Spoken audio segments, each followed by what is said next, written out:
Representative Omar for the invitation to be on sacred land with these sacred people,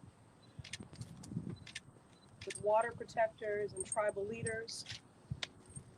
It has been a spiritual experience, a transformative one, an educational one. And I know that there has been some commentary about why exactly we're here and why not and why now.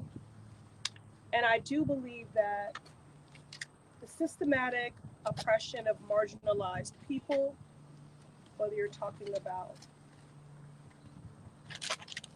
Black Americans or Indigenous people, it has been precise, exact, often legislated, and is very similar. In the district which I represent in Massachusetts, there were efforts to build highways to destabilize families, to separate communities. Those highways may have still been built, but we fought. We fought in resistance nonetheless.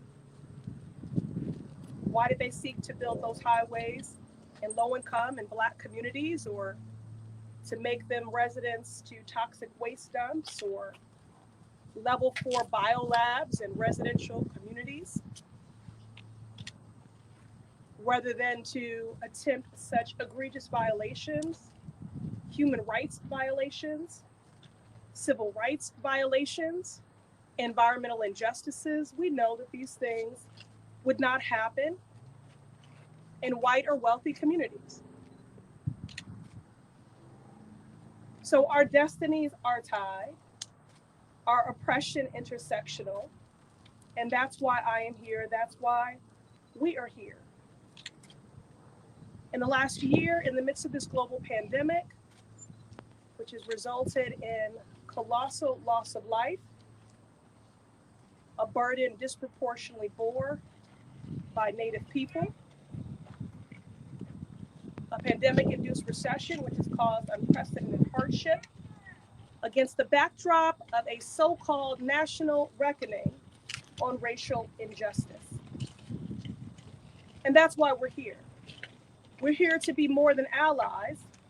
We're here to be intentional accomplices, co-conspirators in the work of justice, to affirm Native sovereign rights, tribal rights, and treaties, contracts that have been broken and violated, a people that have been violated, who have experienced undue brutality, simply for asking this nation to honor its promise and to honor its treaties. One of the tribal leaders earlier today said that they support this president. And I want to affirm that, because very often when we dissent, our patriotism, our party loyalty is questioned. And he said that he supports this president, but we shall hold him accountable. If we are truly in the midst of a national reckoning on racial injustice, then what allyship looks like is certainly more than hashtags and nicely worded statements and statement t-shirts.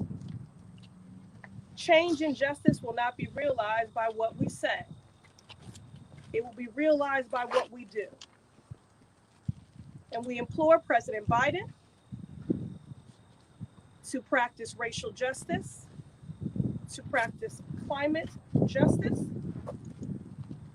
to honor the sovereignty of the Native people, to honor these treaties, and to honor the land. These are human rights violations, civil rights violations, and a threat to the public health. We should not have to organize and be in resistance for clean water. But that is the fight, and I'm honored to stand alongside these sacred, righteous people and my colleagues in government for this fight. And again, we implore President Biden to halt the permits of this project. It is not too late. Stop construction of the Line 3 pipeline. Stop the criminality of Enbridge. It is not too late, for as long as there is still no oil flowing through these pipelines. And so we will continue to fight. And now I will turn the microphone over to my colleague representing Michigan, Representative Rashida Tlaib, who has been a leader in this fight and against the criminality of Enbridge for Line 5.